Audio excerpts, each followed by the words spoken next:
Hello and welcome back to your own tuition, U-Tuition. In this video, we are going to study the next poem of the English Bal Bharati textbook of 10th standard, that is All the World's a Stage by William Shakespeare.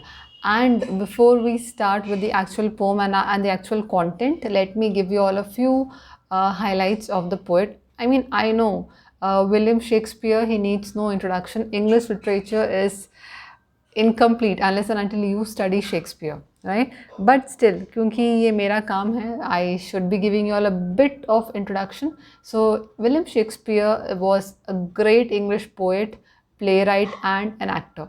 He is still considered to be one of the greatest writers in the English language, and he was the England's national poet. He is popularly known as the Bard of Avon. Avon was the place where he was born, and Bard means a poet. So basically, he was known as the poet of Avon. Merchant of Venice, Romeo Juliet, Julius Caesar, Twelfth Night, Hamlet. These are some of the beautiful plays of William Shakespeare, and the list goes on and on. I've mentioned only a few of them. You can obviously go and find out on Wikipedia or Google it. You'll get number of things related to his life, his wife, his kids, everything is all available on the Google. मेरे लिए मुझे ये लगा कि इतना information देना इस poem के लिए काफ़ी है, so I chose this. Of course, you all can go and find out more about him if interested, of course. तो ये थी poet की बात. If I move forward and go to the poem, let me tell you what can you all expect in the poem. Now, the poem is basically taken from one of his plays, that is As You Like It. So, As You Like It was a play, and this was taken from, these lines are taken from that play. The poem is basically a monologue which consists of 28 lines, and this is a blank verse poem. Now, I've already discussed with you all what is the difference between a free verse and a blank verse in where the mind is without fear. You can go and check out that video as well.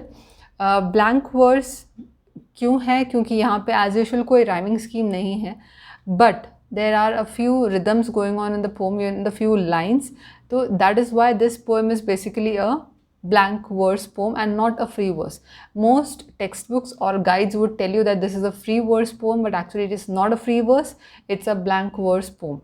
If I talk of the tone of the poem, it is depressing because the poet is speaking the reality, and reality is depressing. And depressing in the sense he discusses about the stages of life. He then compares how your entire world is a stage and how all the men and the women born in this world are merely actors, and they are acting or depicting their role. So he has mentioned about almost 7 stages of life, wherein he has infancy, schoolboy, lover, and then you've got the soldier, the middle-aged man, old man, and then finally death. So in this way, all the 7 stages of life come to an end, and everyone is playing his or her own role, and nobody is permanent over here. Everybody, the one who has come into this world, one day or the other will leave this earth, will leave this world and go. So there are certain entrances. A day is decided to enter this world, and then there is a day decided to exit from the world. So ये सीखेंगे हम poem में. So without further delay, let's jump into the poem and let's find out the various figures of speeches as well as we read the poem.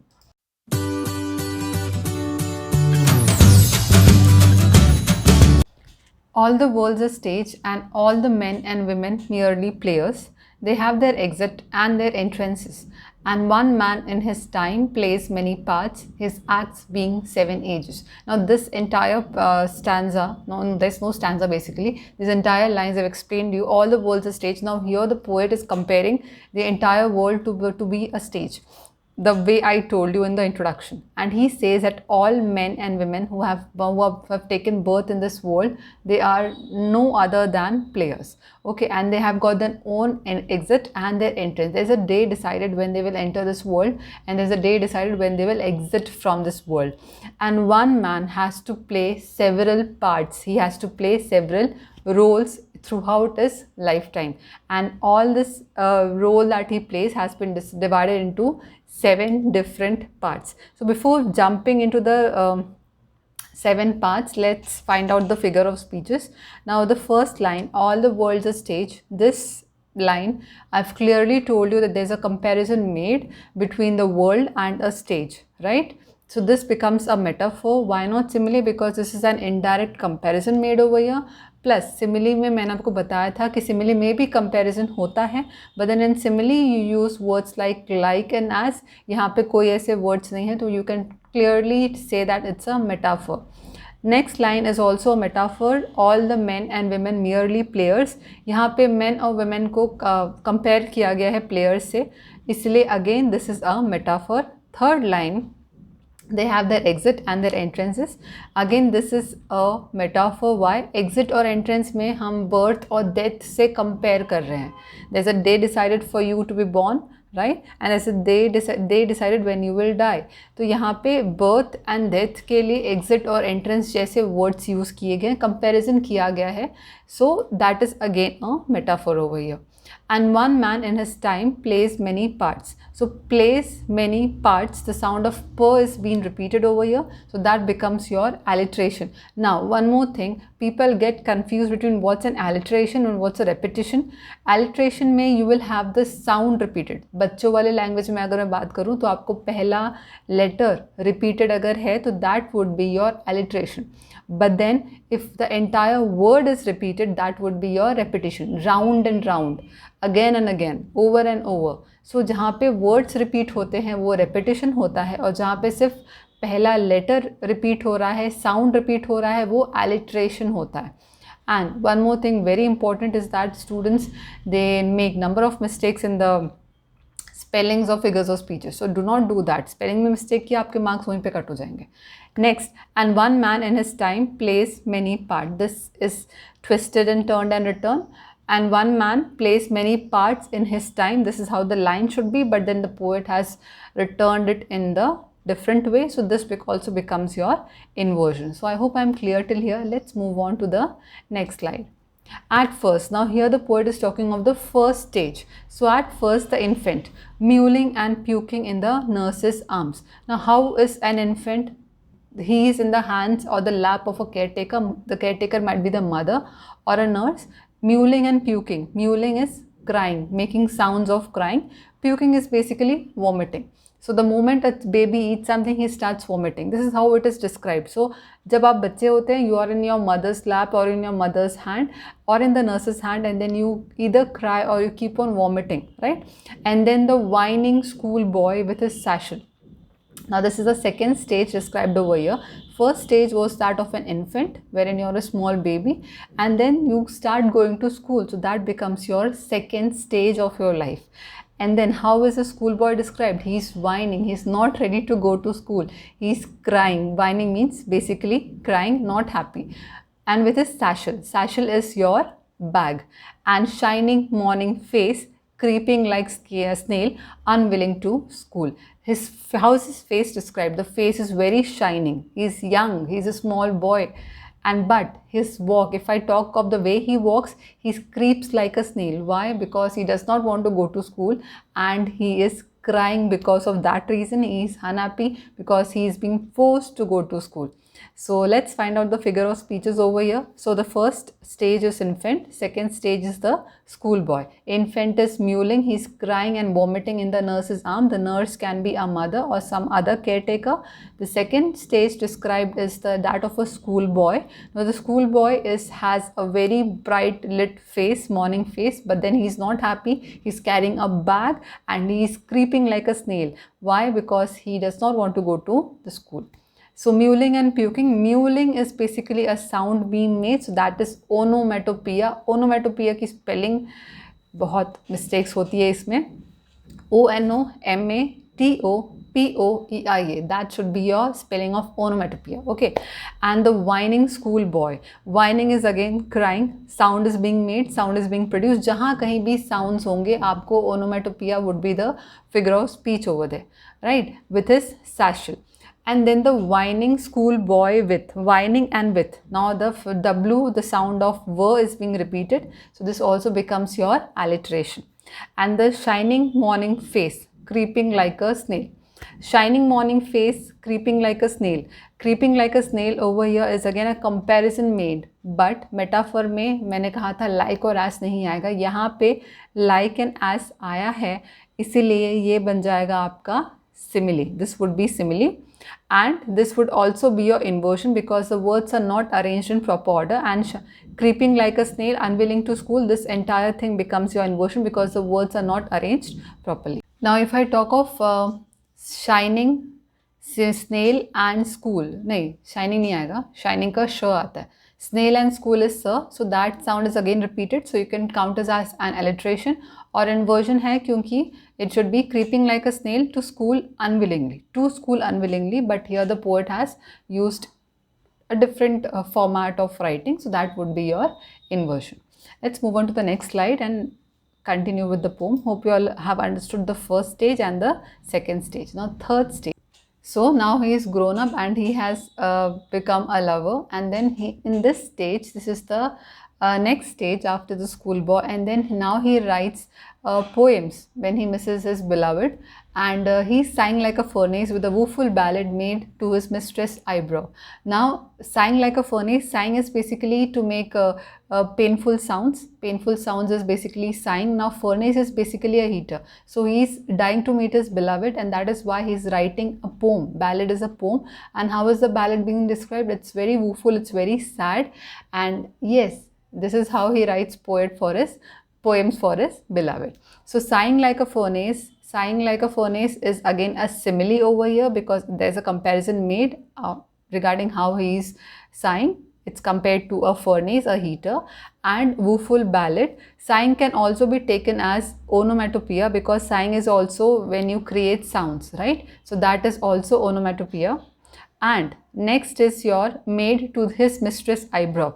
Now when you write a poem, this I've already explained you this figure of speech in the previous poem, wherein I told you when you use a part to describe a whole, that becomes your synecdoche. Now one thing that you should be noticing over here is that when he will write a poem, for his mistress or for his beloved for the entire thing, right? Why only for the eyebrow?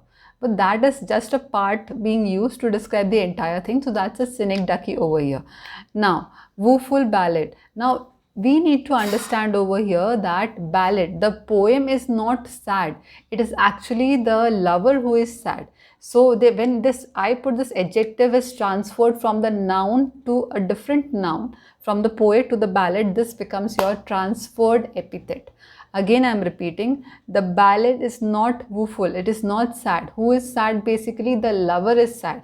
And when you transfer an adjective from one noun to the other noun, that becomes your transferred epithet. So this can also be considered as transferred epithet. So we have alliteration in this, sang like a furnace, sorry, that's a simile. And sang like a furnace again is onomatopoeia. Woeful ballad is your transferred epithet. Made to his mistress eyebrow, that's your synecdoche. Made to his mistress eyebrow, mer sound is repeated, that's again your alliteration. Yeah. So now the next stage that the man has taken up is that the role of a soldier. Now in this role, he can do anything and he can go to any extent just to prove his manliness. Now he has grown a beard so that he can display his manliness.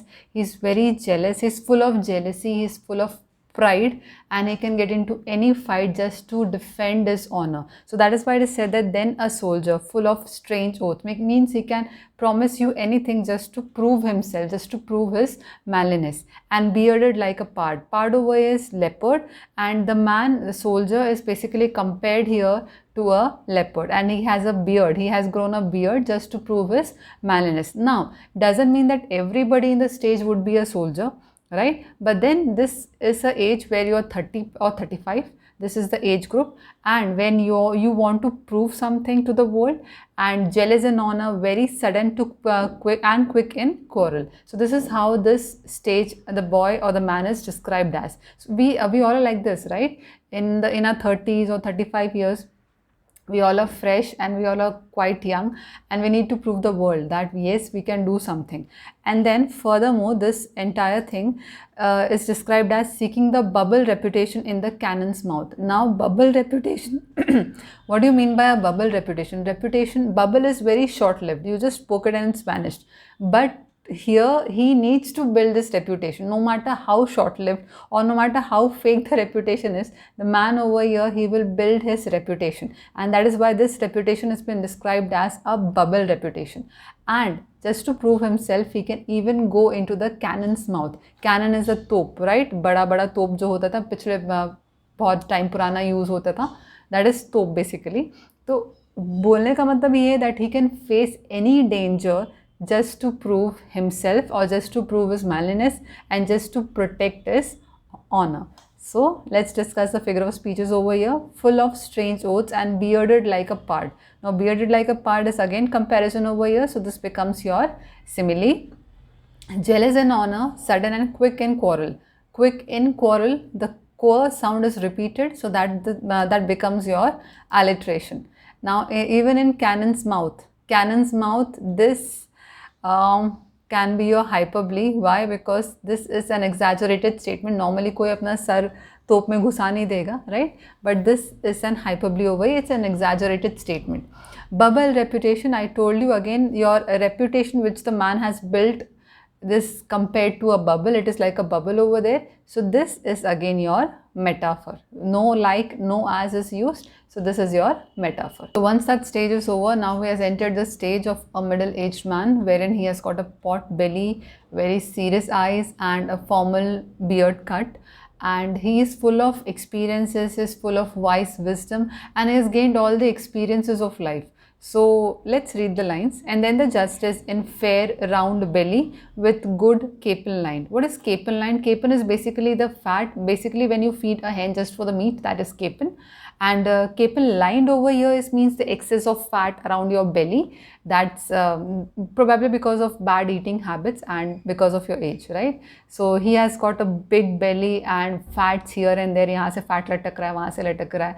Very serious eyes, and he has got the French cut or a very formal cut, and full of wise saws. Saws over here is basically sayings. He has got the experiences in life. That is why he can give your wisdom. He can share his wisdom, right? And modern instances is basically examples, and so he plays his part. So this was after your soldier. This is the middle-aged man. How he looks like is described over here, and what he does is also described. So let's read the lines.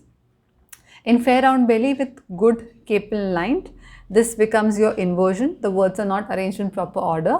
With eyes severe and beard of formal cut. Now here again it should be with severe eyes and formal beard cut. This is how the line should have been, but then it has been twisted and turned here and there. So this again becomes your inversion. Full of wise saws and modern instances, so he plays his part.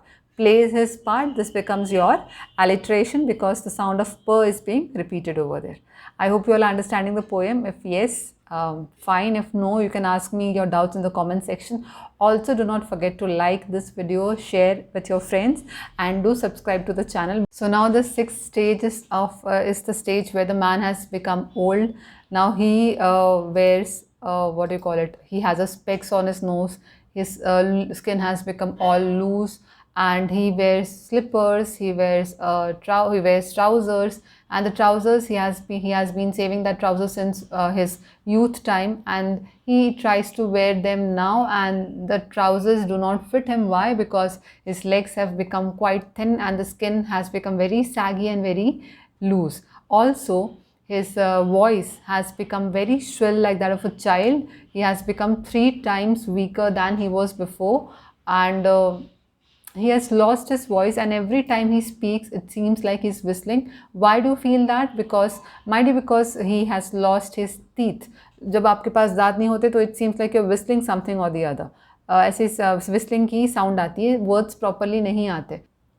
The sixth age shifts into lean slippered pantaloon. So once he was with a big pot belly, and now he has shifted from that to becoming very thin, and he's wearing slippers. He has his pants on with spectacles on his nose and pouch on the side, which I've already told you that the skin has become very saggy. It's sagging all around, and that is why it's described as pouch on the side. His youthful hose is again the pants over here, or the trousers, which he has been saving since his youth time, and that is why it is told as youthful hose. Well saved again. a world too wide. Why is it too wide? The pants are too wide because his legs has become very lean. It has shrunk. Shrunk over here means leg. Okay, his legs has got shrinked all around. It has become very lean, very thin, and that is why the trousers are too big for his legs. And his big manly voice, turning again into towards childish treble, pipes and whistles in his sound. Now his voice has become that like of a child, and treble means very weak, 3 times weaker than it was earlier, and every time he speaks it's like he's whistling or some sound is produced through a pipe just because it does not have any teeth. Now coming to the before that, the figure of speeches. His youthful host well saved a world too wide. Now again over here, well, world, wide. This is the sound of "w" is being repeated, so that is alliteration. And youthful host. Now over here, see, whenever any non-living thing is given an adjective, always remember that adjective is for the person or the living thing. And when it is transferred to a non-living thing, that is transferred epithet. Now again, to remind you all, the trouser or the hose is not youthful. It was the man who was youthful. Okay, youth. So again, that adjective has been transferred from one noun to the other noun, and that is why it is transferred epithet. Shrunk, shank. Again, the sound of sh is being repeated over here, so that's your alliteration. Whistles in his sound, pipes and whistles, that's again your onomatopoeia. And turning toward treble, that the sound of t is being repeated, so that is your alliteration. Coming to the last scene of all, that ends this strange eventful history. So now history is coming to an end in the second childishness and mere oblivion, sans teeth, sans eyes, sans taste, sans everything. So in the last stage of life, he has become child again. That is why it is described as second childishness. And he's very weak, he does not remember everything. That is what you mean by oblivion. And sans teeth, sans eyes, sans means it's a preposition basically, which means without. And अब उनके पास ना दांत है, ना आँखें हैं, ना कोई टेस्ट है और कुछ भी नहीं है. So this is how life comes to an end, and this was the last stage of life wherein an old person becomes a child. Again, he starts behaving like a child again. He does not remember anything. He does not have anything as in the first stage. So the seventh and the first stage is almost the same thing. It's just that in the first stage you were a child, in the last stage you become a very old person. This is how the stages of life come to an end. Oblivion is basically where you do not remember anything, where you are unaware of what's happening in your surroundings. So this was all about the poem. I hope you all have understood the poem very well. We have discussed the figure of speeches as well. Appreciation of the poem I'll be taking separately in some other video, and there will be a special video coming up for your figure of speeches as well, so that you all understand the figure of speeches very well. So if you all have liked the poem, do not forget to like, share and subscribe, and yeah, do not forget to mention me down in the comment section if you have any doubts. Thank you so much and happy learning.